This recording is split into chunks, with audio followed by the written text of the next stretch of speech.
Qatar की राजधानी दोहा, मंगलवार का दिन दोपहर के 3:45 बज रहे हैं।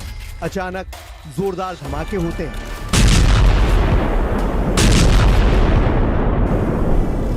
गाजा, यमन, लेबनान, सीरिया और ईरान से भी बड़ा हमला है। निशाने पर हमास के लीडर थे, लेकिन हमला सबसे अमीर अरब देश पर हुआ, सबसे पावरफुल डिप्लोमेटिक फोर्स पर हुआ। कतर में हुए इस धमाके ने पूरे अरब वर्ल्ड को हिलाकर रख दिया।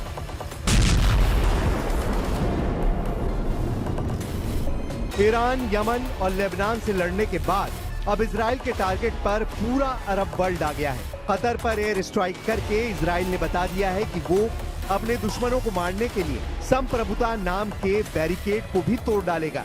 यानी अब हमास को पूरी तरह खत्म करने के लिए इजराइल उन देशों पर भी हमले से परहेज नहीं करेगा जो अभी तक इस युद्ध से दूर रहे हैं। क्या कतर पर हुआ इजरायली वायुसेना का हमला इजराइल वर्सेस अरब वर्ल्ड का युद्ध भड़काने जा रहा है? क्या कतर के बाद इजराइल तुर्की पर भी हमला करेगा? क्या इस्तांबुल पर एयर स्ट्राइक होगी? क्योंकि हमास के नेता तुर्की में भी रहते हैं।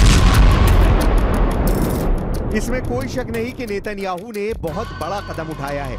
नेतन्याहू ने साफ साफ कहा है कि हमास को पूरी तरह मिटाने के लिए वो हर कदम उठाएंगे, फिर चाहे जमीन कोई भी हो, कहीं भी हो।